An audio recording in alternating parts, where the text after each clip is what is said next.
Ja, jag är lektor vid Uppsala universitet. Jag jobbar med både undervisning och lite forskning. Och framförallt så tycker jag det är intressant att se hur tekniken som vi har runt omkring oss kan användas just när det gäller att hjälpa folk med funktionshinder. Men sen finns det många andra saker som jag också tycker är kul. Inte minst när det gäller den här snabba utvecklingen som sker nu. Och jag har ju lite tankar både om det ena och det andra när det gäller det. Så att, jag kan man tillhöra den lite kritiska skaran av AI-forskare. Jag har varit med och jobbat med AI kan man säga sedan mitten av 80-talet. Och jag kan se lite grann skillnaden i hur de ansatserna man har gjort då, fungerar och hur de påverkar utvecklingen rätt mycket. Nu går det så fort, man hinner nästan inte med själv, men det är ju ändå en spännande tid. Verkligen. Jag tänkte vi skulle börja med en skön fråga då. Eller en frågeställning, ett ämne. Den verkliga faran med AI är ju något man kan säga. Liksom, vad anser du var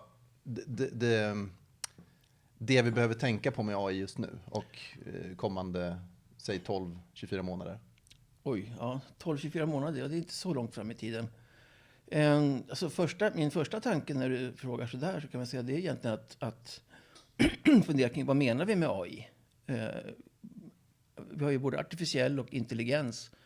När jag började så var det var väldigt viktigt att man faktiskt skilde på det som man kallar för stark AI och det som kallas för svag AI. Och stark AI, det är väl det som man kanske mest ser som den faran vi har nu, nämligen att man försöker att efterlikna människans sätt att tänka. Att man helt enkelt försöker skapa en intelligent varelse.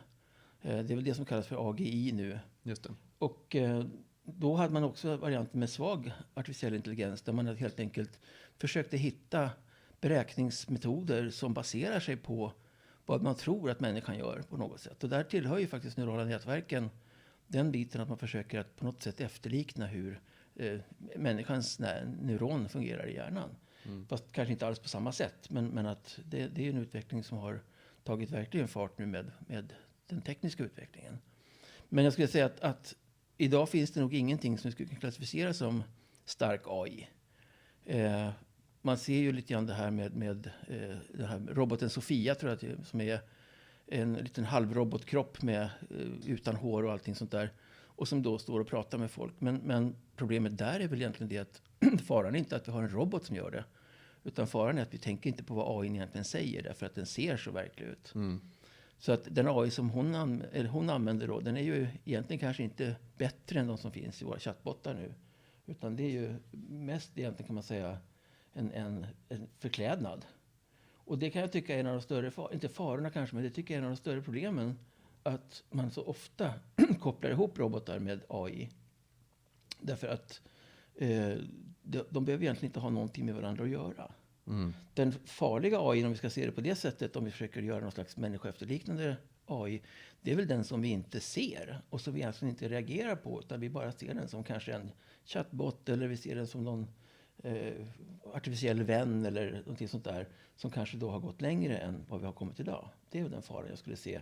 Men dit har vi långt tror jag kvar. Det är inte fråga om 24 månader utan idag tror jag kanske den stora faran är att vi är så ovana vid AI-system att till exempel så ser man ju det här med att använda den här chatbot-typerna som fusk när det gäller studier. Och det har jag väldigt svårt att förstå därför att det egentligen skulle kunna vara ett fantastiskt bra läromedel om man använder det på rätt sätt. Men då krävs det också att vi har mycket kritiskt tänkande och där tror jag den stora faran ligger idag. Vi tror på AI, det här är en AI, då är det sant. Lite grann som en del brukar säga att men det står på internet så då är det sant. Apropå kritiskt tänkande, du skrev ju någon artikel tror jag, farorna med TikTok. Ja, just det.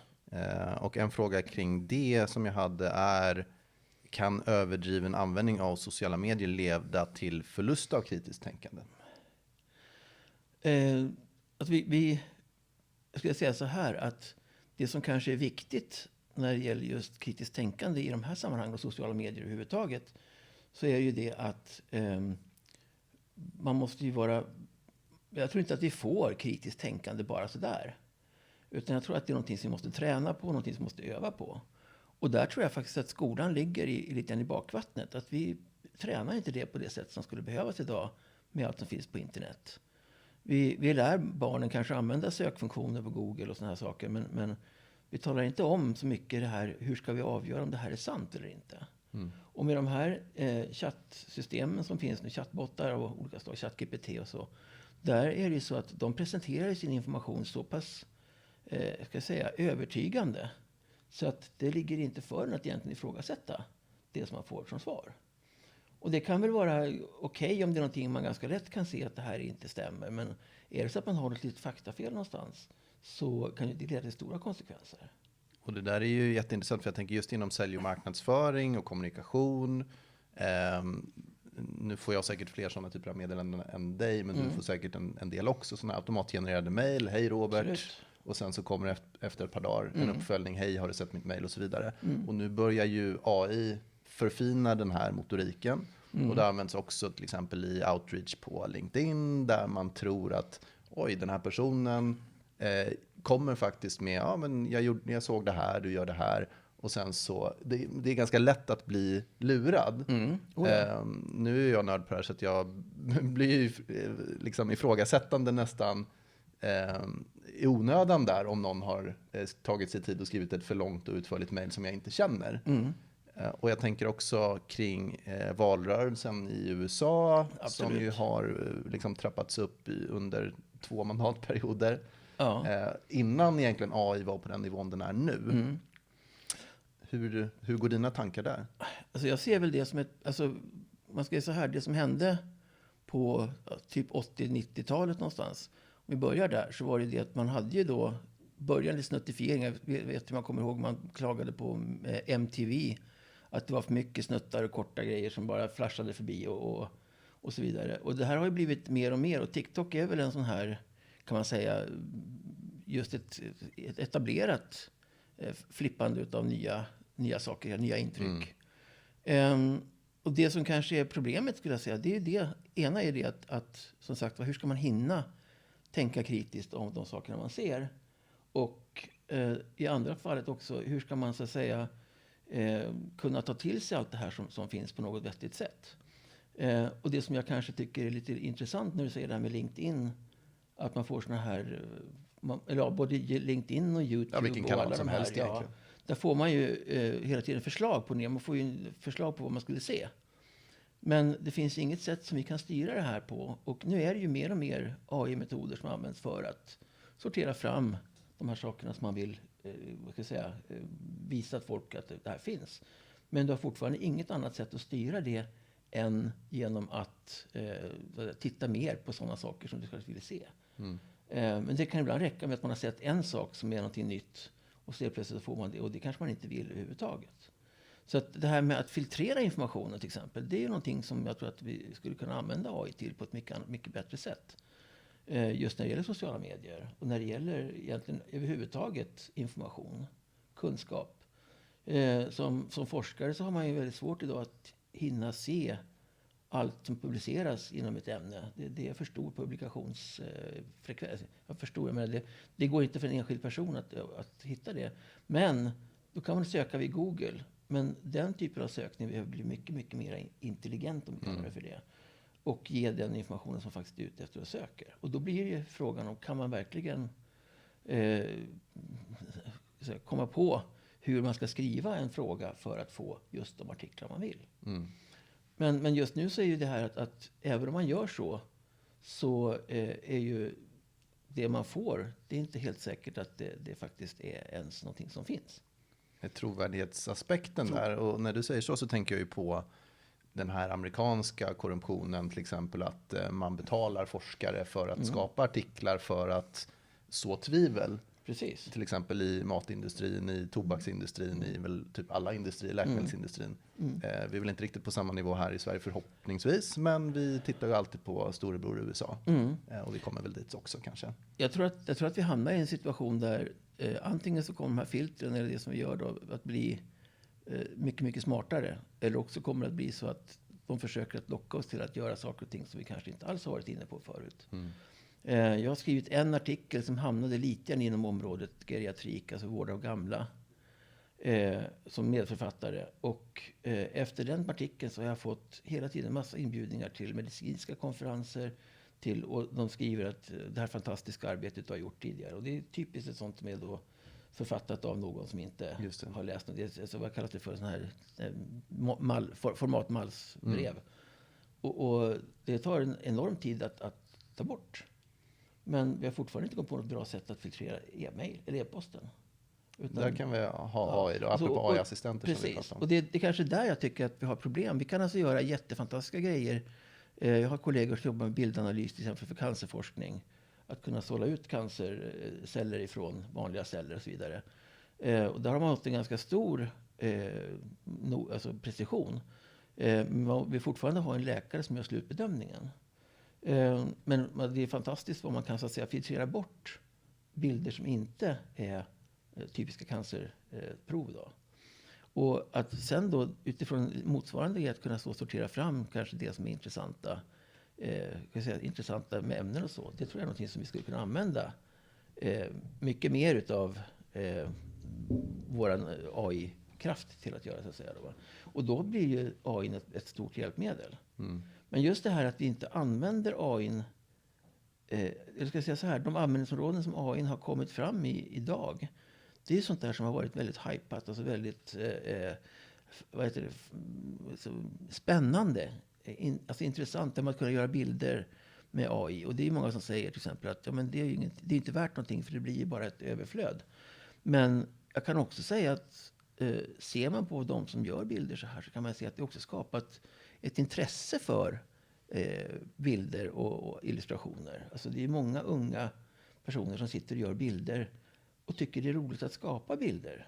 Och då genererar man ett intresse för bilder som man kanske inte har funnits riktigt lika mycket förut. När man har varit tvungen att rita själv. För då kanske man inte kan, då kanske man inte har kunskapen till det. Och då gör man inte det. Men nu kan man göra det ändå fast man gör det på ett konstlat sätt då. Apropå just kreationen. Så jag vill höra din reflektion kring just det här med att AI skulle ta jobben. Och det är ju de kreativa jobben nu som kanske folk trodde skulle trilla av pinn sist, men som faktiskt nu utmanas först då. Ja, men gör de det? Ja, delvis skulle jag säga. På vilket sätt då? Alltså, nu är jag lite fundersam här, för att jag tänker att det är egentligen kanske själva kreativiteten som saknas. Alltså, det måste ju, alltså, ska jag säga om vi så här. säger så här, en junior kreatör ersätts ju relativt snabbt så länge du har en senior kreatör som står för prompten. Och vem skulle då ta sig tid att lära upp en junior kreatör i 5 år i ett affärssammanhang när du får motsvarande eller bättre resultat snabbare av en artificiell kreatör? Förutsatt att de ligger på samma nivå då. Så kan man säga, men artificiella kreatören, det är väldigt sällan den skapar promptarna. Eller hur? Ja, men det skulle ju den här seniora projektledaren då till exempel göra. Och det är där som poängen ligger. Att jag tror inte att den här projektledaren är den som ska lära upp den här personen som gör det. Jag tror att vi alltså helt enkelt måste ta skeden i vacker hand och börja inse att nu är de här AI-baserade systemen här. Och då måste vi också anpassa oss till det. Då måste vi alltså även ändra undervisning till exempel. Så att kanske en del av en kurs kan vara att lära dig att göra promptar som gör rätt saker åt dig. Att skriva en prompt som faktiskt är framgångsrik. För det är inte helt lätt. Och det tar ett tag att göra det. Jag har väl jobbat med att skapa bilder med AI-verktyg då under kanske 1,5 år. Sen jag fick tid över att göra det.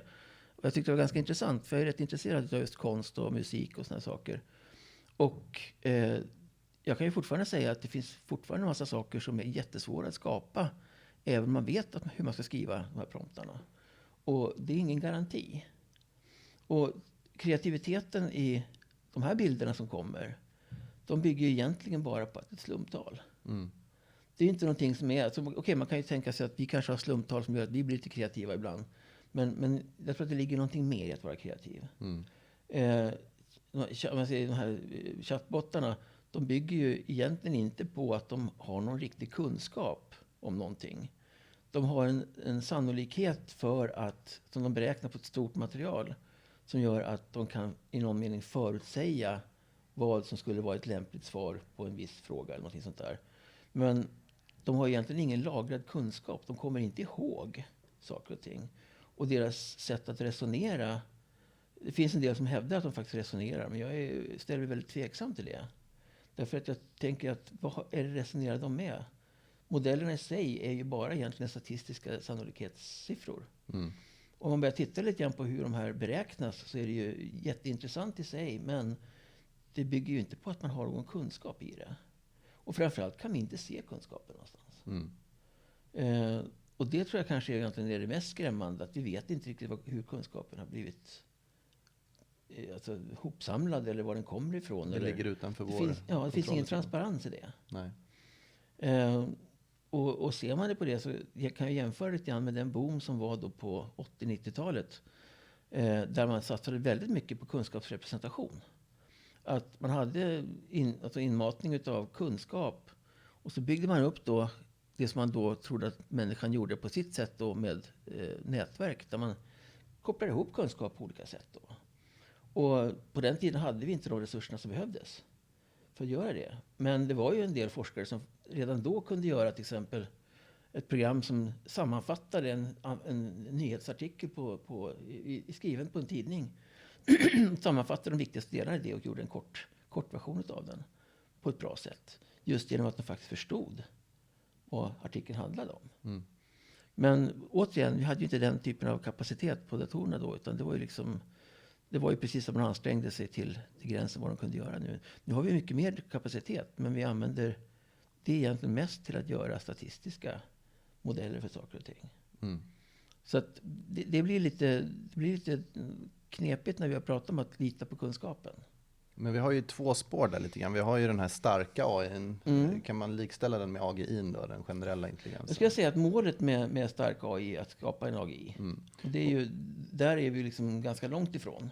Ja, men sen har vi ju den mänskliga varianten på den kanske, som utvecklas av företag som vill lösa specifika problem. Om vi tänker att AGI:n, där måste man bli lite värdegrundsbaserad på något sätt. Man linjerar det med mänsklighetens mål eller med några specifika mål, och sen så får den då skapa sina egna promptar och lösa problem. Liksom. Precis. Och det kan ju bli intressant. Absolut. Och det som är problemet är väl där som det som är den klassiska forsknings- och vetenskapsfrågan är väl det att ska man verkligen uppfinna någonting, för det kan ju missbrukas. Och det ligger i vår natur att det göra ligger det i vår natur, och att allt som man kan använda till någonting vettigt, det kan ju också missbrukas. Ja, kanske inte allt, men att det mesta som man gör som är häftigt, det kan ju också missbrukas på något sätt. Och det gäller väl då kanske att man i någon mening också övar upp den etiska diskussionen. För hur mycket etik har vi egentligen i vår skolverksamhet heller? Och det är lite där jag hamnar i mina tankar, att vi måste helt enkelt förändra utbildningen. Både på grundskola och på mellanstadie och på gymnasie och på universitetsnivå. För att kunna hantera den här situationen som har uppstått i princip på 2 eller 3 år. Hur menar du då? Ja, alltså de här systemen har inte varit tillgängliga först då. Och tittar man lite grann på undervisning idag, eller nu låter jag ungefär som en sån här som hackar ner på alla andra, men mycket av undervisningen, även på universitetsnivå, handlar ju om att lära sig saker som man sen ska upprepa på en skrivning, på en saltenta. Papegoja-lärande. Ja, och det värsta är att mycket av det som man då skriver ner på, det kan man egentligen slå upp via Google eller någonting så fort man kommer utanför salen. Och den kunskapen är inte värd någonting egentligen, därför att den försvinner väldigt fort. Det kan man visa att med kognitiva teorier så kan man visa att det faktiskt är den kunskapen sitter väldigt sällan kvar länge. Men däremot är vi ganska dåliga på att examinera, bevisa att en person förstår någonting. Att man förstår och kanske till och med kan syntetisera ny kunskap ifrån det som man lär ut. Och hamnar man på det sättet, då är det ganska svårt att fuska med de här artificiella intelligenserna. Därför att då måste man ändå ha förstått själva grundtanken för att kunna återge det.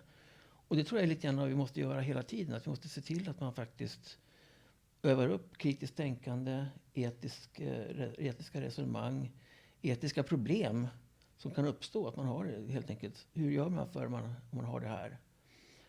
Och det är ju, tyvärr så är då, där blir man ju också lite grann problematisk, därför att den forskning som man kan göra på det sidan blir också väldigt känslig, i och med att man kanske måste utsätta folk för etiska problem som då kanske kan vara jobbiga att hantera efteråt. Mer etik och moral i skolan låter lite religiöst. Nej, tvärtom. Eller är det mer filosofiskt? Jag skulle säga att det är mer filosofiskt. Jag menar, du behöver inte ha etik och moral bara för att du har en religiös inställning. Jag skulle säga så här att det är väl snarare så här att om man inte har en religiös inställning, det är väl då som etik och moral blir viktigt.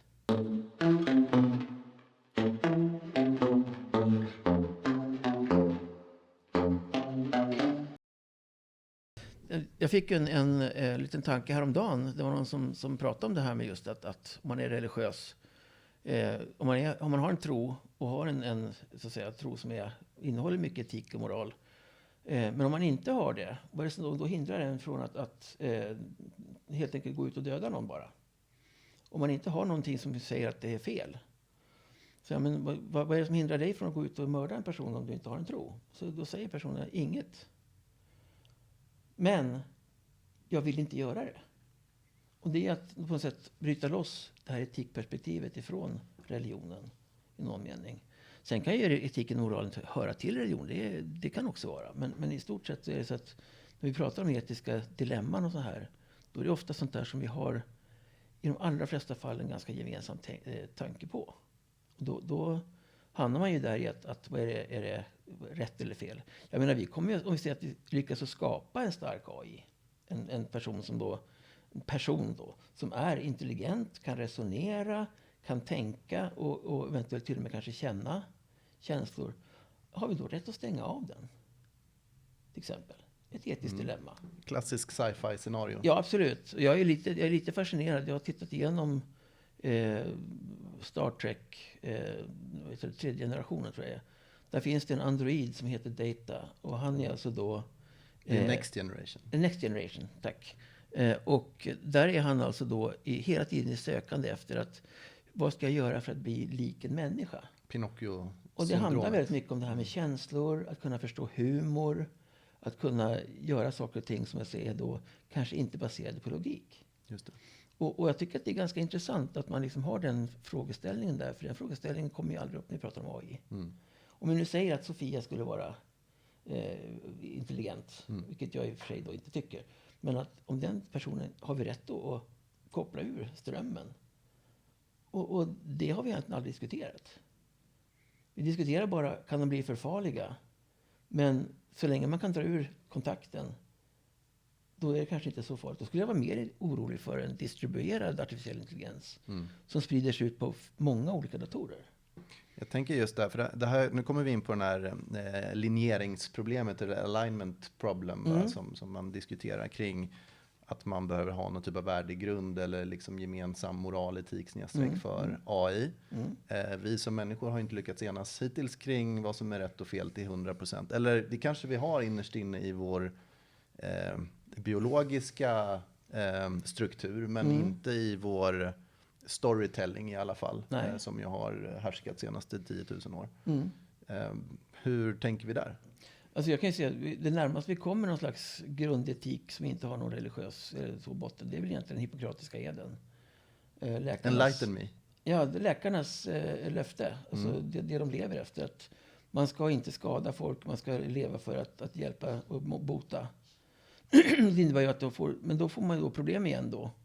Med att till exempel ett etiskt problem blir i det fallet då, ska man tillåta en person som har fruktansvärda smärtor att avsluta sitt liv, om den personen vill det. Enligt den hippokratiska eden ska man inte göra det. Det låter att man ska ju bota och så vidare. Och det blir en självmotsättning. Ja.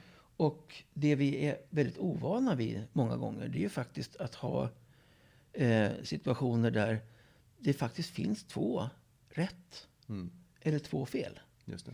Vi är så vana vid att om vi säger att 1 + 1 är 2, då kan inte 1 + 1 vara 3 samtidigt. Det går inte. Och det är så som de flesta lösningar ser ut. Det finns bara en lösning som är rätt på problemet. Men många gånger kan ett etiskt dilemma handlar om att man faktiskt gör antingen fel oavsett hur man gör. Eller att man gör rätt oavsett hur man gör. Och sen måste det till slut då vara så att det passar in i ens eget moraliska beteende. Mm. Och där har vi ju dilemman egentligen som vi måste lösa. Och som jag tror kommer att bli ännu mer intressanta när vi pratar om artificiella intelligenser som då är starkare. Alltså när vi börjar närma oss det som då folk kallar för singulariteten. Just det. När kommer singulariteten då? Kanske kommer fler? Det kanske kommer fler. Det finns en väldigt intressant roman utav, som heter, en romanserie som heter The Singularity Series. Och nu kommer jag tyvärr inte ihåg författaren. Men där pratar man egentligen om att det som blev singulariteten i det fallet, det var ett system som egentligen skulle vara till för att folk skulle förstå varandra bättre. Så man hade ett system som filtrerade e-post och tog bort alla formuleringar som kunde missförstås och alltså ge fel uppfattningar mellan folk. Censurbot? Ja, inte en censurbot. Den skrev om det helt enkelt. Korrekturbot? Korrekturbot kan man säga. Ja, en mycket avancerad autokorrekt. Just det. Och den blev då så pass intelligent, för den lärde sig då i månadens exempel. Den fick ju massvis av e-mail. Och till slut så började den liksom att gripa in på ett mer övergripande plan. Och så var det så att säga att den blev mer och mer. Och till slut så blev det här då ett scenario där det blir någon slags logisk, ska vi kalla det för, motsägelse. Som gjorde att det blev då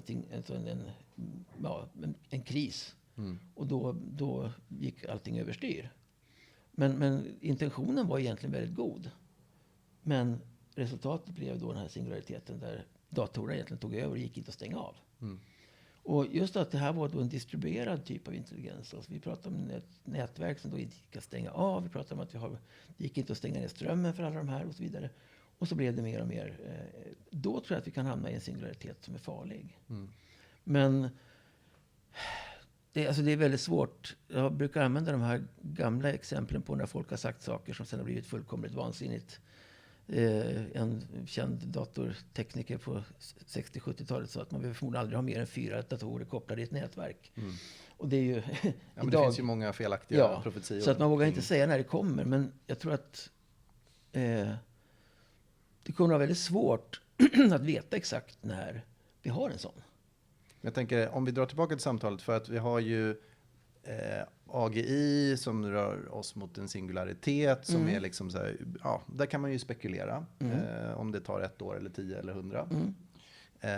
Sen har vi ju här och nu där AI används som verktyg, som hävstång för att kunna personifiera och skjuta ut content till stor del, va? Ja. Och filtrera content. Precis, ja. Och där vi är här och nu, till exempel varelsen i marknadsföringssyfte, egentligen all typ av kommunikationssyfte, så handlar det kanske inte om ChatGPT:s specifika kompetens i sig, utan det är att man kombinerar olika verktyg för en automatiserad process. Japp. Och som du var inne på innan med TikTok och så vidare, att det går supersnabbt, så att man hinner liksom inte källkolla saker. Nej, man hinner inte det. Det gör man ju inte redan idag. Exakt, och nu är det såna här så kallade trollfarmar då, eventuellt, som sitter och gör sånt där mänskligt. Än så länge ser de ju faktiskt fortfarande ganska dåliga på att skriva, de här trollfarmarna. Det går, om man läst ett tag så kan man faktiskt avgöra om det är skrivet av en person eller inte. Men de blir bättre och bättre på det. Men en trollfarm med AI, ja. det är ju att hälla bensin på. Absolut, det blir mer. Ja, det blir mer. Men det blir inte säkert bättre. Nej, men det är inte kanske målet heller. Alltså, jag menar, alltså, om vi säger så här, trollfarmarna blir ju snabbare på att vräka ut information. Men den informationen blir ju å andra sidan lättare att se igenom. Därför att de är inte riktigt lika bra på att skriva som människor är. Ja, jag vet inte. Jag vet många som använder exempelvis ChatGPT för att formulera e-postmeddelanden och annat på ett bättre sätt än de själva skulle kunna göra. Så det är klart, men om du är ett S på copywriting så är det säkert bättre. Precis. Men det kanske inte är S på copywriting som sitter i trollfabriken. Nej, ja, de är kanske ofta ganska bra propagandister i den meningen. Men som sagt, visst, självklart. Det är väl egentligen också mängden som kan vara svår att skilja sig emot. Vi har ju mycket folk som skriver på just Quora och på X, som det nu heter, och så här. Där man kan ganska snabbt se att De har liksom en viss agenda och så vidare. Så att, och det tror jag kommer att bli mera likt. Det som är svårt kan man säga, det är väl snarast när de här verktygen så att säga används sporadiskt då och då istället. För att då är det ju snarast så att då kanske man inte riktigt lika mycket på sin vakt igen. Det handlar väldigt mycket tror jag om att vara medveten om att den här tekniken finns och vad den har för nackdelar. Eller vad det är för någonting som kan så att säga vara det dåliga användandet, om vi säger så då. Utifrån någon moralisk synvinkel då igen. Men att det här med att det produceras mer och så vidare, det tror jag menar, det finns ju exempel på när ChatGPT kan göra under. Jag har haft en student som skrev han gjorde ett fantastiskt bra arbete. Det var ett jättefint program som han gjorde. Och när han skrev sin uppsats sen så skulle jag handleda honom i det. Och när jag fick uppsatsen så bestod den av i princip rubriker och sen punktlistor. Och det kan man inte släppa igenom. Så han skulle ju haft en otroligt hjälp bara att få de här punktlistorna, lägga dem i ChatGPT, skriva om det här till en vettig text. Då kan jag säga att det blir ett fantastiskt hjälpmedel. Återigen, för den här personen hade förmodligen Asperger eller något liknande då. Men återigen så hade det varit ett verktyg som faktiskt hade kunnat göra någonting för den här personen och förbättra den personens sätt att hantera det. Men jag är inte säker på att det blir mycket bättre bara för att man låter en AI skriva brev till kunder och så här. Det kan jag ju Nej, det handlar ju om volym. Som i all försäljning så handlar det om liksom, kan du ta ett kundmöte eller kan du ta 100? Precis. Sen kanske kvaliteten på de kundmötena är hälften så bra, men du kommer ändå tjäna mer pengar. Det är som Nigeria-brev. Ja, precis. Det räcker med att det är ett par stycken som fastnar på det. Så det är ju liksom... Nej, det är baksidan med AI-explosionen också. Men återigen, då kommer vi tillbaka till det här med källkritik. Vad kan man lita på? Och den tror jag att det kommer att vara ett ökande problem under ganska många år. Har du några handfasta tips på hur man kan hantera den frågan? Kanske som individ men också som samhälle? Jag tror att... ibland brukar man säga att eld bekämpas med eld. Jag tror att vi kanske i någon mening då... Det finns ju idag system som kan, på samma sätt som man kan avgöra om det är ett plagiat skrivet, som kan faktiskt avgöra i viss mån om det är skrivet av en chatbot. Men då finns det ju andra program som kan göra att man återigen kan göra det mera mänskligifierat då. Så att säga. Så det här blir liksom ett men då hittar jag AI på lite stavfel här och där. Precis, och liksom formuleras lite knasigt. Och då blir det ju genast en sån här, liksom, vem kommer längst och så. Så har det ju alltid varit egentligen i all utveckling. Men jag tror att vad vi måste göra som alltså, återigen komma tillbaka till det här med att ju mer AI vi får in i produktion, ju mer måste vi också fundera kring okej, vad är det som är sant, vad är det som inte är sant? Att bara för att det står nu kan vi ju säga att bara för att det är en film som någon har pratat in någonting på, så betyder det inte att den personen har sagt det. Så att just det här med att vara allt mer kritisk, och det är ju väldigt viktigt kanske inför val till exempel då, att om vi har valtal. Det kommer bli intressant. Det kommer bli väldigt intressant att se vad det är som är gjort då. Och där tror jag att man kanske helt enkelt måste vara helt enkelt mer kritiskt generellt till allting som sägs. Vilket faktiskt kan vara bra. Ja, men det är ju inte orimligt att tänka sig att det kommer skjutas ut tusentals, tiotusentals, hundratusentals fake-klipp med både Trump och Biden. Om det nu är dem det står emellan, vilket det ju verkar som. Och det kommer ju naturligtvis att påverka den stora massan oavsett hur sant det är. Precis. Och det är liksom, det är en situation. Det är en sociologisk fråga egentligen nästan, hur vi hanterar det. Alltså hur ska samhället hantera den typen av stora mängder med missinformation? Men den har vi haft förut också. Det finns den här klassiska bilden på, från Ryssland där de hade 14 huvuden och 13 par ben tror jag, sånt där. Det är tvärtom. Ja, men det är ett flygblad då, eller en tidskrift som ges ut en gång i veckan eller månaden eller per dag eller whatever. Nu pratar vi ju liksom en stridström. Ja. Och det som man kan tänka sig möjligen då, det är att de sociala medierna förlorar i kraft. Att de sociala medierna blir helt enkelt inte trovärdiga längre, och då slutar folk använda dem. Kommer myndigheter behöva sätta broms eller regulatoriska hinder för sociala plattformar? För att där är vi ju inte idag. Nej, där är vi inte idag. Vi har ju det hinder vi har nu, det är ju den här GDPR. De måste ta Men Dagens till. Nyheter måste ju gå ut och be om ursäkt om de har skrivit fel. Men skriver någon någonting på X så skiter ju Elon i det. Ja, som det nu så har det blivit så blir det det. Ja. Och där har vi ett problem just med att vem är det som styr? Vem är det som sköter om? Och där har vi återigen det här som var med AI-filter till exempel. Han sitter ju inte och läser varenda sak. Men däremot så finns det alltså filter som då tar in olika saker som som står i de här sociala medierna och reagerar på det. Det var någon som hade fått sina babybilder censurerade. Alltså påklädda bebisar som vanligt som man visar till släkt och vänner och så här. Och så insåg hon att hon skulle inte ha skrivit jag kommer att fotobomba er med babybilder. För att bomba var då ett sånt här ord som de tog upp och så sa de att nu får du inte skriva så längre. Det var ett för farligt ord. Och det här är ju någonting som finns, det har man ju redan gjort med en slags självcensur med hjälp av de här bildskapande AI-systemet till exempel. Att du får inte skriva vissa saker. Kombinationen liten flicka och ledsen tror jag, eller alltså, rädd till exempel, är någonting som du alltså egentligen inte får ha. Det är alltså strider mot policyn. Jag hade försökt till exempel också för en undervisningsskull då få en bild på ett barn som har Down syndrom till exempel. Det är omöjligt, det får man inte skriva. Så att det, många gånger så har vi den här typen av censur som faktiskt då försöker att bromsa den utvecklingen då. Och inte minst då naturligtvis pornografi och sånt där försöker man ta bort så mycket det går. Men det är också en strid som är ganska hopplös därför att det finns alltid någon som kommer att gå runt de här sakerna som är. Och problemet är väl kanske idag att det är ganska få personer som egentligen är så insatta i de här systemen att de kan bestämma. Alltså jag är inte säker på att de här personerna som sitter på politiska positioner verkligen kan bedöma hur pass svårt eller inte det här är att hantera.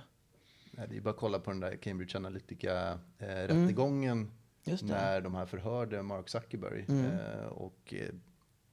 Han snackar ju runt dem som om de var vilsna höns i princip. Precis. De fattar ju ingenting. Nej, och problemet blir ännu större om vi tar exempel och visar att många gånger när man får en sån här nyhetsflash så finns ju väldigt många klipp på YouTube till exempel som visar upp olika typer av robotar som kan göra massa saker. Och nu inser inte folk att det här är ju liksom regisserade filmer där robotarna kanske egentligen inte alls gör det här på egen fri hand utan att det är någonting som redan är liksom, inprogrammerat så att säga då. Men sen finns det ju då de som gör väldigt bra saker istället. Där man började med Asimo, den här i Hondas robot som faktiskt var ganska duktig för sin tid. Och nu har ju Boston Robotics, tror jag heter de, gjort en massa robotar som faktiskt kan både hoppa, göra volter och allting sånt där. Men det är inte intelligens. Nej. Det är ju bara att de är väldigt duktiga på att göra sådana saker. Autonoma system. Ja, men så har de kopplat in algoritmen som AI för att kunna vara mer precis. De använder ju AI-metoder för att lära sig, ja. Självklart. Men att det är inte någonting som är intelligent, utan det är bara att de kan göra saker på ett häftigt sätt. Jag tänkte bara sidospår där apropå robotar och jobben. Vi var inne på de kreativa jobben, läkare, liksom analysjobb, utvecklare kanske, kreatörer. Många av de traditionella retail-jobben i USA har ju gått till att jobba i Amazon warehouses. Det är väl den största arbetsgivaren där, eller en av dem i alla fall. Ja. Och de håller ju på att experimentera mycket med robotar för att också ersätta de här jobbiga anställda som måste gå på toaletterna och äta mat och ta plats och vilja lön och sånt där. Det är jobbigt ju. Så de jobben är också lite, eller kanske nästan närmare i farozonen, teoretiskt sett. Det är de väl. Och det är de väl på samma sätt som de jobb som försvann när vi började använda löpande bandet. Alltså robotarna är egentligen inte någonting annat än det löpande bandet, fast i mera fri version. Och då är frågan, där kan man ju se, då kommer man in på såna här politiska diskussioner. Och det som händer i samhället nu, vi kanske hamnar i en situation där väldigt få jobb finns kvar. Och att de jobb som finns kvar kanske inte är egentligen, ska jag säga, de kanske är mer utav kalljobb, att man känner att man har ett kall till någonting. Ett mission liksom. Ja, precis. Jag kan ju tänka mig att forska på fritid om jag bara har pengar för det. Alltså pengar för att må bra, äta, bo någonstans. Och då kommer man ju in på UBI, va? Universal Basic Income-frågan. Ja, lite åt det hållet. Ja. Jag kan tänka mig det. Och att det kan ju då finnas ett... Alltså, vi pratar hela tiden om att som man säger, 40 timmars veckan till exempel är ju egentligen ganska arbiträrt mått. Det är något som har funnits sedan vi började arbeta. Och man tog bort en söndag som jobbdag, man tog bort lördag som jobbdag. Och så gick man ner från 10 till 8 timmar om dagen och så vidare. Det finns ingenting som säger att det i sig skulle vara något absolut mått. Och om det skulle bli så nu att vi kan ersätta mycket av jobb med robotar eller AI-system, även på företag och så, då kanske man till slut måste inse att vi kan inte sysselsätta alla med inkomstjobb.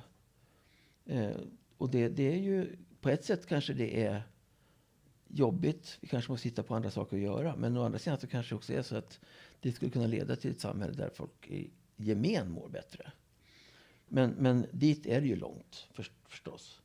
Och problemet är väl kanske just det här med att idag så gör man den här typen av förändringar för att tjäna mer pengar på samma insats. Medan vi kanske istället skulle kunna säga att om robotarna blev tillräckligt bra så skulle man kunna då frigöra mänsklig kreativitet kanske. För att istället för att titta och... Jag kanske inte skulle tycka det var så roligt själv att sitta och packa paket på Amazon. Nej, det är väl inget super-fulfilling drömjobb kanske. Jag har jobbat i plåtindustrin en gång som ett år. Stod och stämplade plåtbitar där hundratals om dagen. Och det var ju ett fruktansvärt tråkigt jobb, men man var tvungen att göra det. Och jag kan ju säga att hade någon sagt att du kan få lite pengar så får du gå hem och 4 timmar varje dag. Därför att den här roboten kan göra samma sak. Så hade jag nog tagit det. Men det är just det här att okej, men om vi då har ett antal personer som blir lediga. Vad ska de hitta på?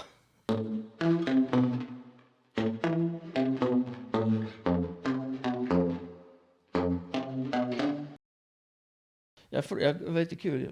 Jag frågade faktiskt ChatGPT om den kunde ge mig 5 goda argument för att Gud finns. Och sen frågade jag samma fråga, kan du ge mig 5 goda argument för att Gud inte finns? Och det var ganska intressant för att den hade ganska bra argument åt bägge hållen. Men det var inget som var övertygande. Nej. Den kunde liksom inte ge något övertygande svar.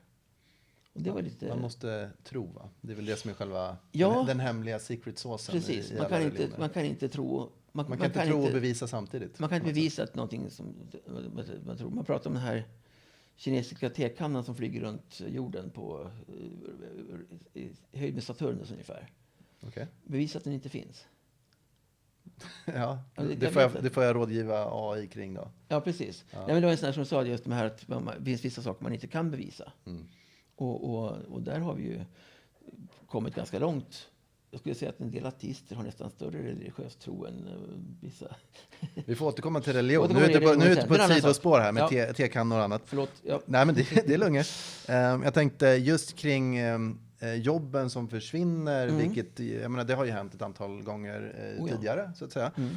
Nu kanske det är av en annan magnitud kanske, eventuellt att det inte skapas nya jobb. We don't know. Men vad blir då liksom för en del som identifierar sig med sitt jobb och liksom känner, precis som du var inne på, vad gör jag nu? Och om AI och robotar dessutom kan se till att vi behöver inte stå ute på åkern och ha det som ett kall, vilket det var innan industriella revolutionen. Eller just nu sitter vi och filosoferar och tänker och så att säga, blir vi hippies allihopa och odlar våra egna grödor och har robotar som levererar saker från Amazon eller? Det skulle kunna bli så, förstås. Självklart. Alltså det är ju det man tänker motsvarigheten där. Vi lever i hägn då, på något sätt. Det finns ju alltså människor som blir fullkomligt superdeprimerade när de blir pensionärer. Exakt. Därför att de har inte kvar sitt jobb, de har inte kvar sin identitet. Och de får inte fortsätta på det sättet. Men jag kan också tänka mig att det kan vara en sak som också kommer in i början. För jag har alltid blivit, nästan hjärntvättad i att vi måste försörja oss själva. Vi måste ha ett jobb. vi måste göra någonting som är produktivt, så att säga. Man får inte sitta och prokrastinera bara, utan man måste liksom bidra på något sätt då. Just det. Och det är ju en del i det hela. Samtidigt kan man säga så här att om vi istället börjar tänka efter, vad skulle vi vilja göra om vi hade 2 timmar extra per dag, säger vi, eller 3 timmar extra per dag. Vad skulle vi kunna ägna oss åt som skulle göra det roligt?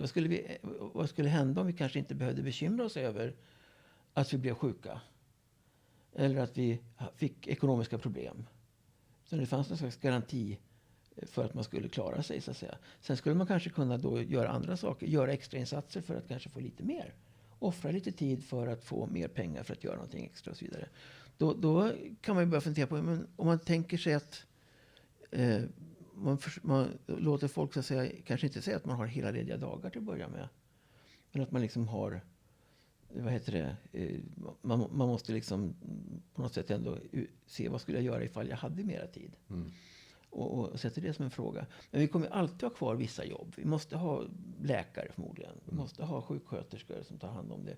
Vi måste ha folk som tar hand om de äldre. Och så vidare. Så det kommer alltid att finnas en mängd sociala jobb kvar. Sen måste vi definitivt förmodligen ha kvar ett antal tekniskt utbildade programmerare. Som vet hur de här systemen fungerar och som kan sätta ihop dem till nya och bättre system. Kommer de överhuvudtaget kunna hänga med i utvecklingen? Våra mänskliga utvecklarstjärnor? För AI har ju kapacitet, eventuellt teoretiskt, att bli vida mer komplex än vad vi förstår. Ja, det tror jag. Jag tror att vi kommer att kunna hänga med i den meningen att vi kanske måste styra mer än programmera. Alltså att det handlar mer om att man gör en slags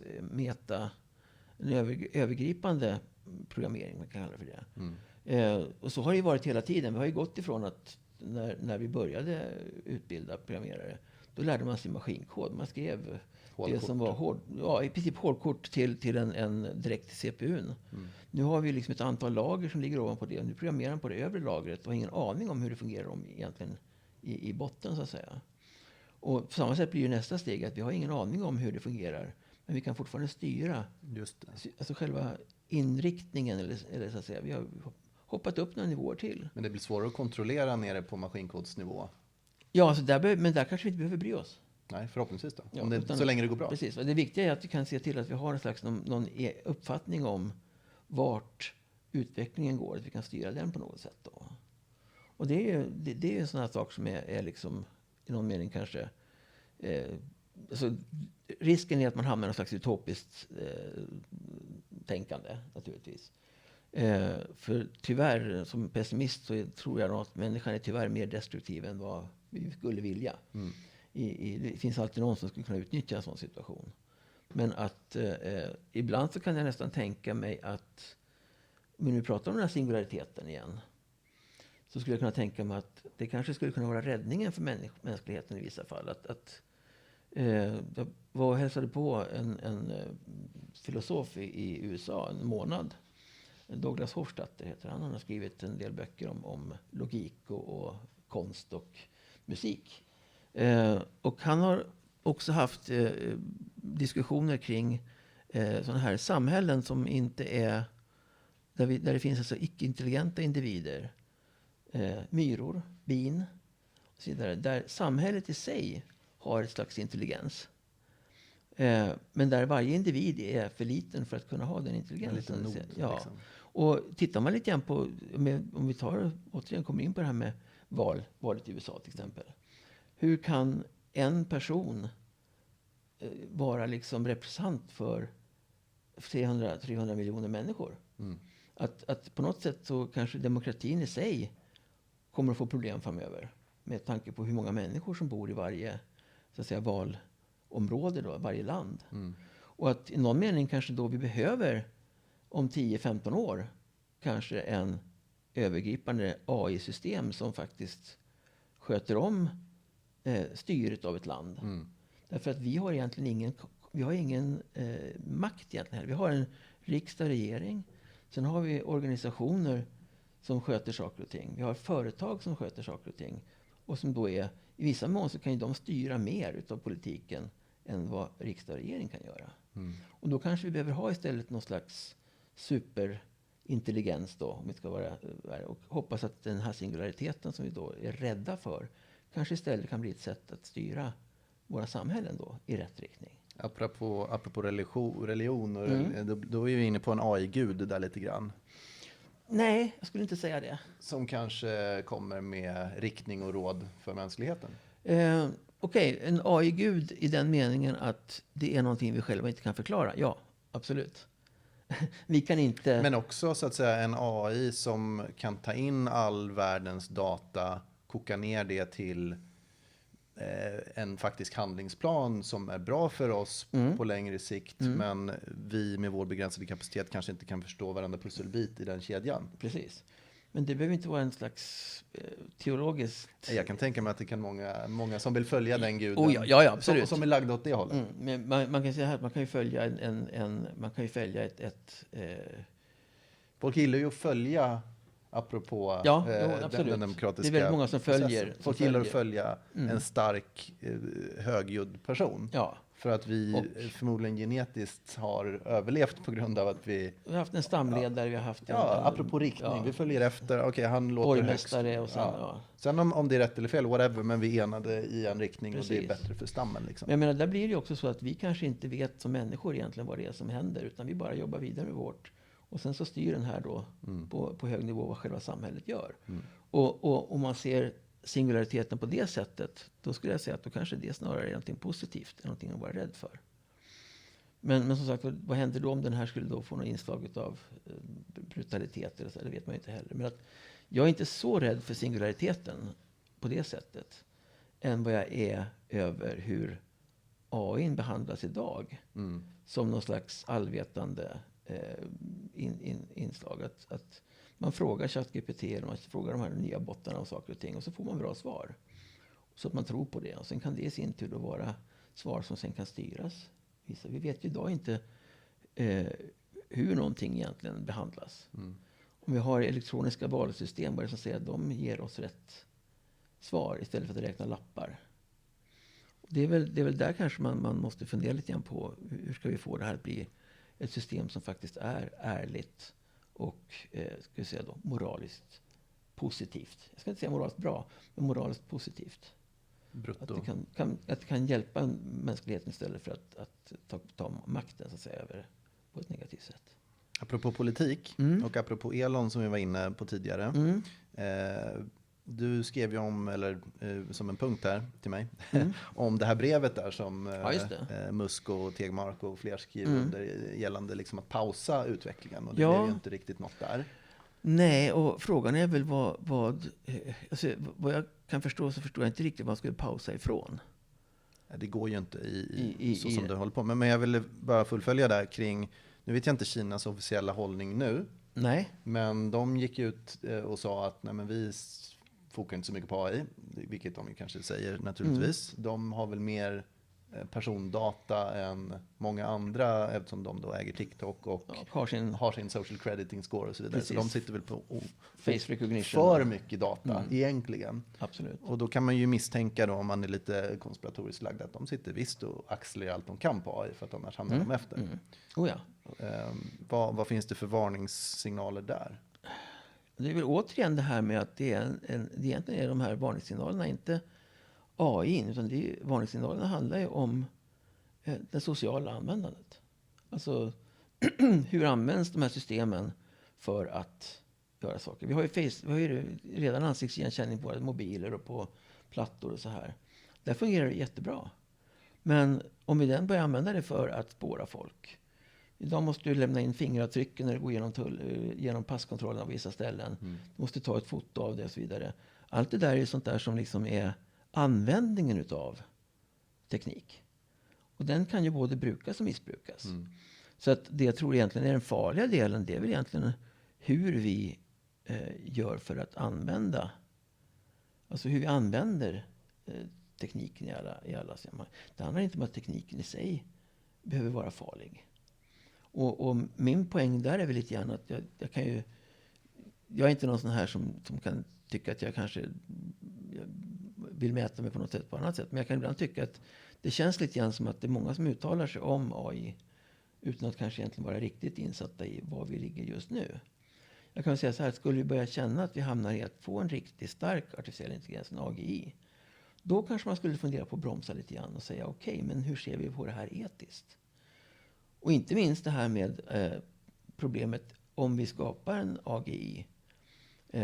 Det blir lite Star Trek-uttryck här, men har vi då egentligen hittat en ny vad heter det? Lifeform. Ett ny typ det av blir liv. det väl då, antar jag. Ja, och då blir frågan återigen, är det någonting som vi kan då skapa och sen fortsätta att bygga nya?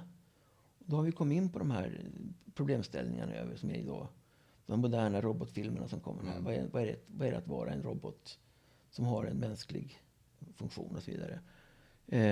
Och det är ju ett problem som har funnits egentligen sen man började prata om teknik, alltså robotar.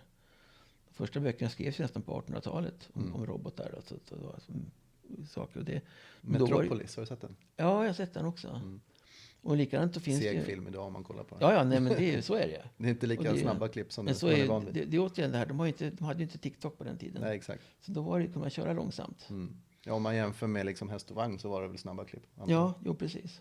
Det är som gamla Bullerby-filmen också, likadant, det händer ingenting. Ja, nej, man kan inte kolla på dem idag. Ja, jag kan, men inte de som är yngre då. Nej, men alltså, poängen är väl lite det att vi har väl ett problem som jag kan se, det är väl det att oavsett hur pass snabbt avutvecklingen kommer att gå, så är en risk vi har att vi hypar det så mycket så att folk mer eller mindre tror på att det här är någonting som är farligt, någonting som är allvetande i någon mening och som i den meningen kan bidra till att saker och ting blir att farliga situationer uppstår. Vi kan ju bara tänka på alltså alla de här konflikterna som finns, konfliktmöjligheterna som finns idag. Och om man då har system som kan stödja en eller en annan punkt. Har jag rätt? Har jag rätt? Och de systemen i princip bygger på saker och ting som redan finns. Så kan det mycket väl vara så att man skulle kunna ställa exakt samma fråga på två olika sätt. Och få bevis för att ena stridande parten har rätt och den andra stridande parten har rätt. Och det är vi väldigt duktiga på redan idag, utan hjälp. Men att det här kan bli ett ytterligare förstärkt, det vill säga konfliktalstrande system. Skulle enligt din beskrivning också kunna vara ett konfliktnedtrappande system? Ja, det skulle kunna vara det, men jag tror inte det är det. Jag tänker i en rättsprocess så vill man väl på något sätt liksom, okej, du har delvis rätt, du har delvis rätt. Okej, bra. Let's agree to disagree och gå vidare för att inte trappa upp kriget. Ja, i den meningen, absolut. Jag kan ju tänka mig, alltså, många konflikter idag är ju tyvärr av religiös karaktär till exempel. Och jag roade mig faktiskt med att ställa frågan till ChatGPT om Gud finns i någon mening. Att han kunde ge mig bra bevis för det och tvärtom om det han kunde ge bra för att det inte finns. Och båda frågorna gav bra svar. Och i den meningen så förstärker man ju båda sidor. Och det är väl där jag kan se att det kan finnas en viss problematik. Och där har vi ju politiska frågor där det kan vara ännu värre. Där man helt enkelt måste gå på någon slags nästan inre föreställning för att kunna rösta på ett eller annat parti till exempel. I det här fallet då. Och då hjälper ju inte de här systemen till att egentligen ge. De kan ge en väldigt bra argument för sin egen ställning om man frågar. Men det är väldigt sällan man frågar vad är det som inte är bra med min inställning. Och att vi då har ett icke-kritiskt tänkande på att eftersom jag tänker så här så måste det vara rätt. Jag tänker så här, det finns två sorters människor, det här är en tes. En viss typ av individ som röstar på ett visst parti eller en viss grupp oavsett vad egentligen de säger. Och sen en del andra som egentligen skiter i de här individuella titlarna och mer lyssnar på sakfrågorna. Ja. Stämmer det? Ja och nej, tror jag. Den första kategorin tror jag definitivt finns. Alltså det finns ju de som röstar på ett parti just därför att de har alltid gjort det. Och deras familj har alltid gjort det kanske i många år. Det är som att hålla på ett lag. Ja, lite grann blir så. Liksom. Det spelar ingen roll om de är högst eller lägst i ligan. Det är ändå... Nej, precis. Det är my guys liksom. Sen tror jag det finns, som du säger, att det finns de som faktiskt lyssnar på vad folk försöker att säga i de olika delarna. Men sen tror jag också det finns ett antal personer som röstar på ett parti för att de inte vill ha ett visst typ av styre. Just det. Och den gruppen är den som är svårbedömd. det är väl en sån här sak som är lite grann... Motviktsröstning. Ja, lite grann. Att det blir så. Och där vet inte jag, där blir det alltid en knepig situation när man ska då försöka hitta argument för eller emot. Att om jag går och talar i min egen sak, alltså jag har argument som bara bygger på att jag redan vet att jag har rätt. Då är det något som väldigt lätt kan förstärkas om man frågar, söker efter information. Verkligen. Och likadant tvärtom så kan det vara så att de som man kanske tycker att inget parti egentligen har rätt, de kan också hitta mycket information där man säger att ja, men det här har det felet, det här har det felet och det felet. Om då sökmotorerna så att säga inte... De sök... Ja, nu menar jag ChatGPT som sökmotor, för det kan ju fungera så också. Om de då i sådana fall inte är helt balanserade, neutralbalanserade, så kan ju det bli väldigt starka inslag i en valprocess. Och har vi då tillsammans med sådana här deepfakes och sådana här saker, då kan vi ju veta att AI har egentligen påverkat en AI-situation. Utan att man egentligen har fuskat, så är den påverkat en situation utöver vad man egentligen har förutsett. Så det här, egentligen kan jag säga att det är väl där som jag tycker att stora faran ligger igen då, att AI kommer in i så många dolda tillämpningar där man måste i princip kanske vara egentligen en expert för att kunna avgöra om det är rätt eller fel. Eller om det är liksom någonting som har hänt där. Och då, i den meningen så blir ju då problemet egentligen inte att AI finns, utan problemet är att AI är, så att säga, den är där men inte synlig. Eller inte märkbar. Och där kan jag se ett stort problem. Det är väl lite samma sak som det här med att vi kan få svar från chattbotten och den säger att så här är det. Att vi vet inte riktigt hur de kommer fram till den. Men du skulle ju vara den optimistiska här i det här samtalet. Nu är vi inne på Animal Farm eller 1984. Den risken finns alltid. Där så att säga, nej men det här som vi sa igår, det är inte sant. Det här, det är bara att titta i historieboken. Och så har man promptat fram en ny historiebok på 5 minuter. Precis. Nej, optimistisk ska jag inte säga att jag är, men jag är inte så negativ eller så pessimistisk som många skulle vara. Men däremot är jag lite cynisk när vi pratar om att så att säga, vi kan i någon mening avgöra om det är farligt eller inte. Att vi, så fort det är något tekniskt som går framåt, då blir det liksom nyhetsstories. Och det talas om på många sätt. Och sen när man sitter ibland och lyssnar på de här storiesarna, då vänta nu, vad pratar du om egentligen? Vad fick du det här ifrån? Och liksom att det blir någon slags naivitet som kommer fram. Där vi inte riktigt förstår vad konsekvenserna är just nu idag.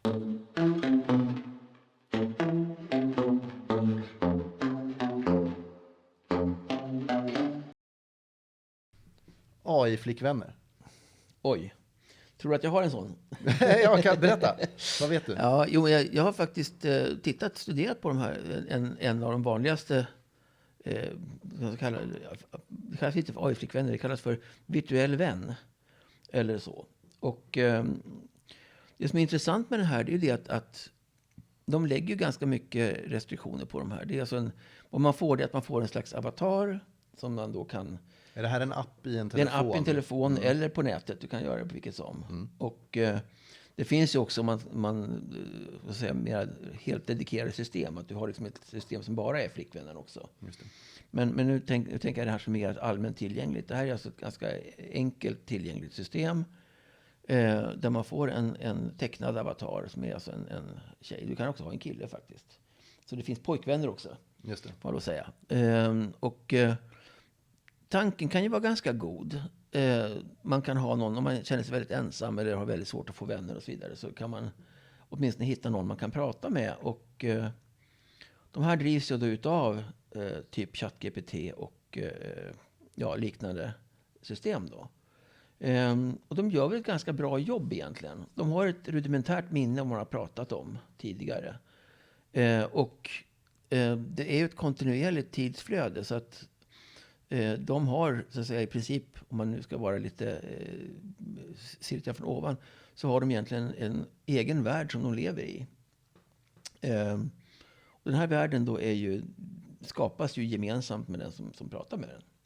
Så att man kan ju då... Det är som i Her filmen där. Ja, alltså Lite grann. man ser den inte, utan man får bara prata om den. Och det, som sagt var, det är väl det som kanske gör att det här blir lite konstigt, därför att den här personen gör egentligen ingenting. Det är bara egentligen texten som flyter fram och tillbaka.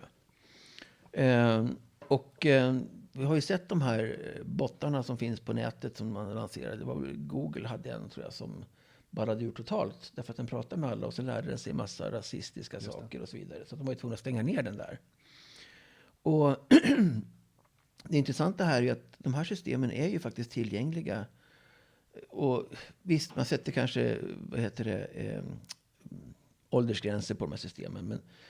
Men vem har inte sett en 10-åring gå in på en 18-årsfilm på bio? Utan att, eller jag kanske sett det på tv i alla fall. Alltså det här med åldersgränser och sådana saker, det funkar liksom inte för att hålla bort saker och ting. Det är klart man ska kolla på Terminator om man är 10. Ja, typ. Måste man ju sett. Och är det läskigt får man gå därifrån. Ja, precis. Eller stänga ner. Men, och det är samma sak här, att du kan ju få den här personen, alltså för det första så är den ju lite stereotyp. Det finns väldigt få. Jag misstänker att det kan finnas en sexuell aspekt med lite framhävande kurvor och annat. Kläder och sånt där som kan vara så också. Och det finns definitivt inga mera mulliga personer. Eller, utan det är liksom får man väl smala välja själv kanske. Nej, du kan inte det. Nej, okay. Tyvärr. Det kommer väl en nisch för det också. Ja, jo, men alltså det att det finns en väldigt stereotyp människoform där. Och det är väl kanske i och för sig våra samhällets idé. Men när vi kommer tillbaka till det här med att ha AI i det här då, så använder man det som det kanske då är förhoppningsvis mest tänkt då, så blir det ju en trevlig person som ger tips om böcker, den kan ge tips om filmer man ska se. Den kan den hälsar när man kommer in och säger liksom att kul att se dig idag, vad har du hittat på? Men då är vi ju återigen inne på att ha en personlig AI-assistent. Ja, fast det här blir en personligare. Ja, sen är det en grad av personligare. Jag menar, ju mer så att säga flickvänsaktig den här assistenten blir. Jag tror faktiskt inte att folk tänker sig att Hej Google eller Alexa eller Siri är några riktiga personer. Det har jag ganska svårt att föreställa mig. Men de är ju personliga assistenter som hjälper till med saker i hemmet då. Just det. Men de här är ju då mera personer. De har alltså mer av en egen personlighet.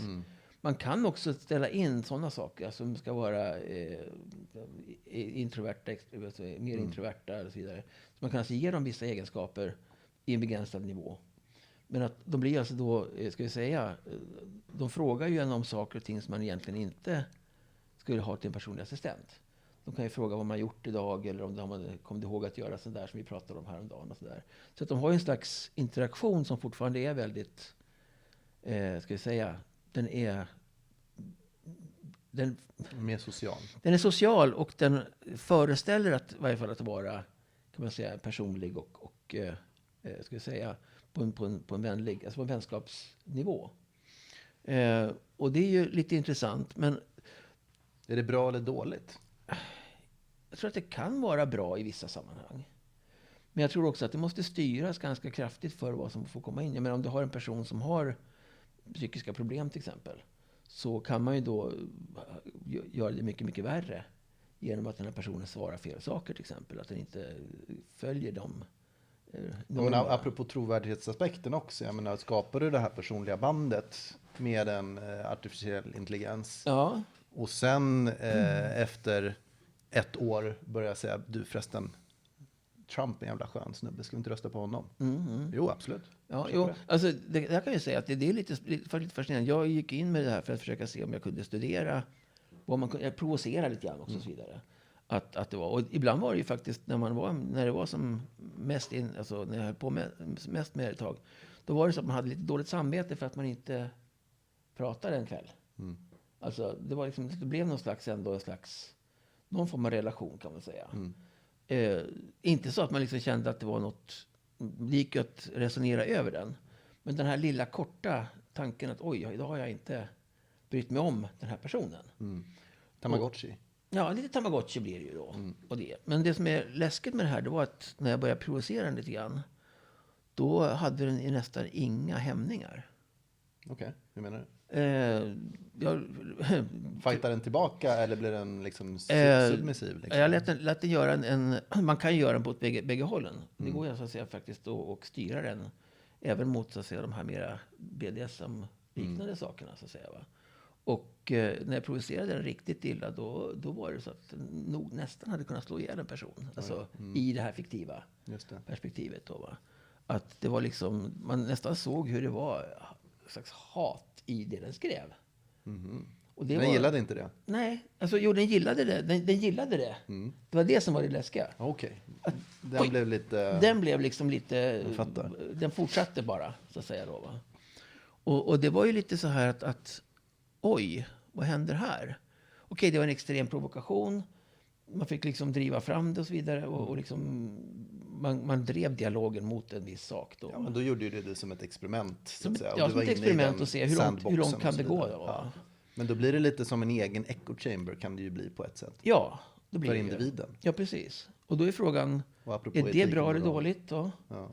Det innebär det kanske att, och det är en person som kanske då har en ska jag säga, riktig äkta sadistisk läggning, alltså som mer i den här sjukliga formen. En psykopat som blir triggad. Liksom. Då kan ju det vara ett sätt för den personen att avreagera sig på.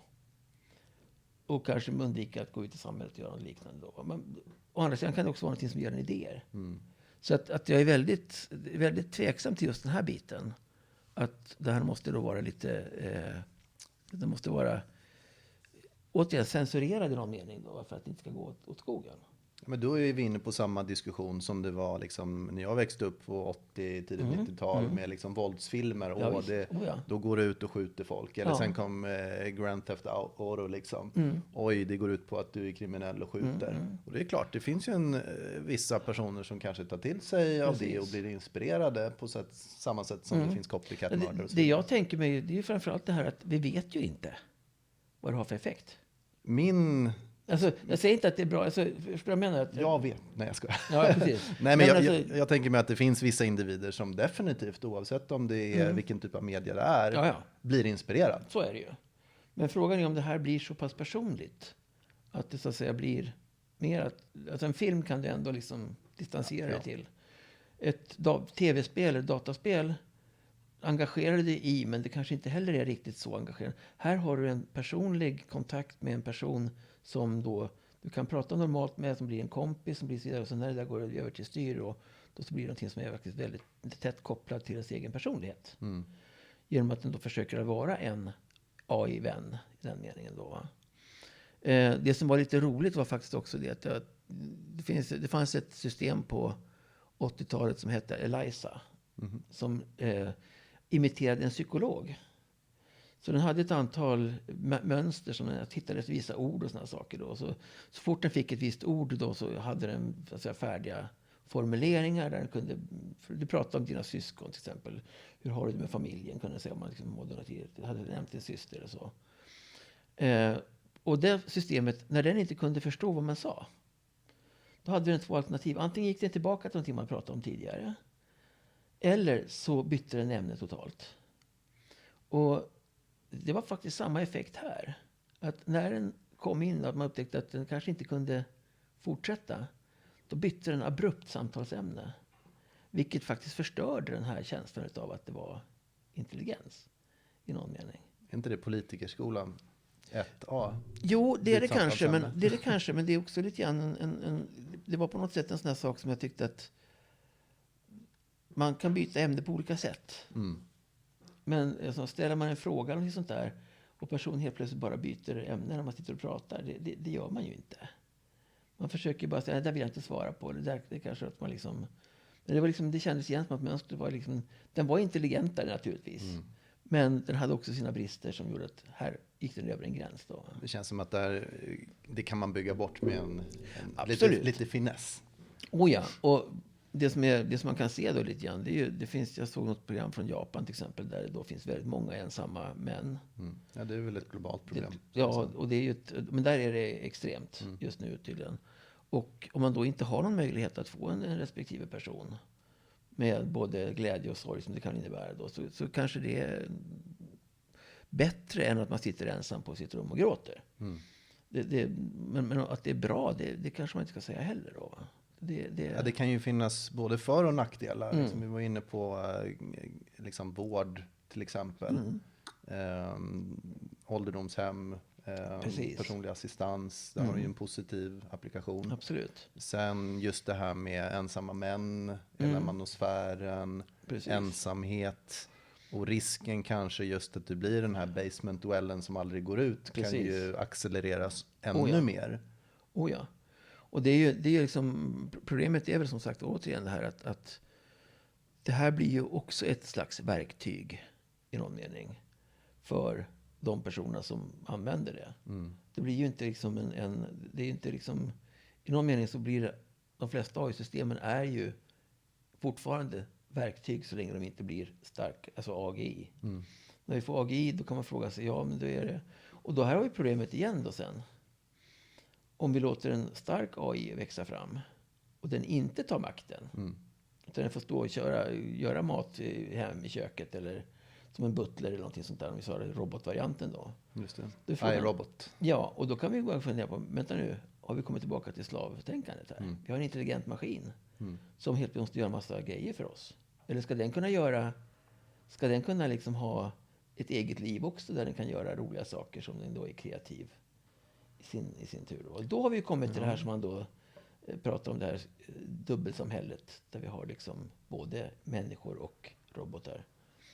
Och om då singulariteten är en farlig variant, ja då tar de makten. Men om singulariteten är en positiv variant så kanske de ändå bara finns där för att vara samexistens då. Det sägs att den enda sanna gåvan är att ge gåvor, va? Det brukar man säga på julen. Som barn gillar man ju få gåvor. Absolut. Som vuxen ger man gåvor. Är det inte lite kanske samma sak där? Att om man sätter en värderingsgrund i den här roboten, att det är meningsfullt att hjälpa och bidra. Sen har väl den AI kanske kapacitet att både tänka fritt och hjälpa till. Kanske. Det blir lite grann på Uppsala universitets sån här logo, eller mem uppe på sin universitetsbyggnaden. Att tänka fritt är stort, att tänka rätt är större. Så är det. Fast det blir liksom, nej, att tänka fritt är silver, att tänka rätt är guld. Fint. Kanske. Jag vet inte. Är det? Jag vet inte, jag behöver en AI för att analysera det där. Men poängen som du säger, att om vi nu säger att okej, vi ger den en värdegrund som är ofarlig för oss. Har vi då gjort någonting som är moraliskt rätt, då har ni fortfarande ingen fri vilja. Då har vi gett den en religion kanske, någonting sånt där som den ska hålla sig till då.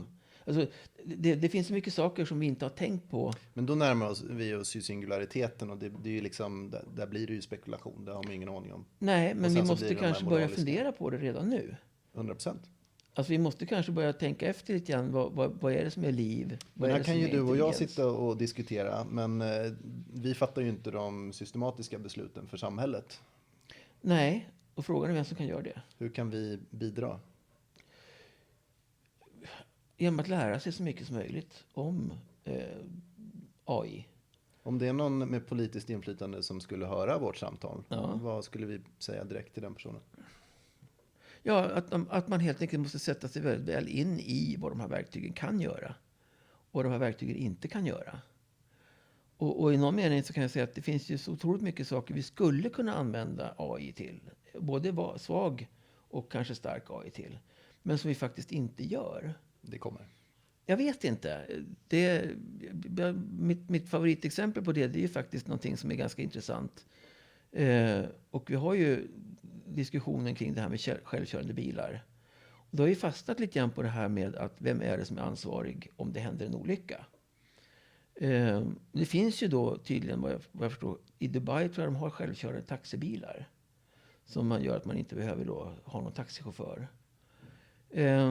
Men det används nästan alltid som ett argument att det ska vara för, om man ska säga så, rika lata personer som inte orkar köra bilen själv.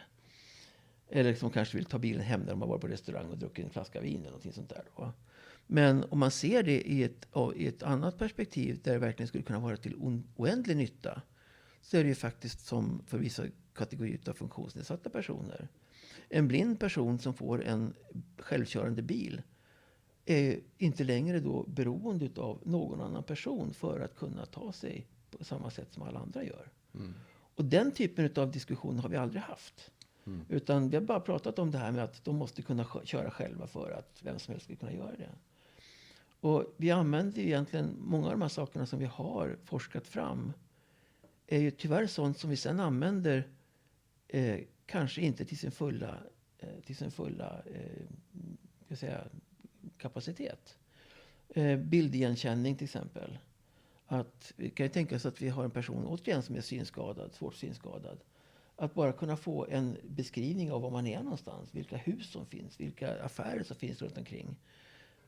För att navigera, för att alltså få en mental bild av hur det ser ut. Det skulle kunna vara så fantastiskt bra hjälpmedel. Men det är ingen som gör något sånt. Dagens styrmedel där är ju makt och pengar. Ja, precis. Så att det är väl de styrmedlen som eventuellt behöver revideras kanske. Men där kan man också se det här med att vad mycket vi skulle kunna spara till exempel i samhället. Om vi bara gav de här personerna de här hjälpmedlen för att klara sig bättre. Det finns alltså en ekonomisk vinst i det också faktiskt. Som vi inte tänker på. Men att idag så är det väldigt mycket spetstekniken som man håller på att forska på. Det är det som liksom är, man ska ligga i framkant. Men tillämpningarna kommer efter.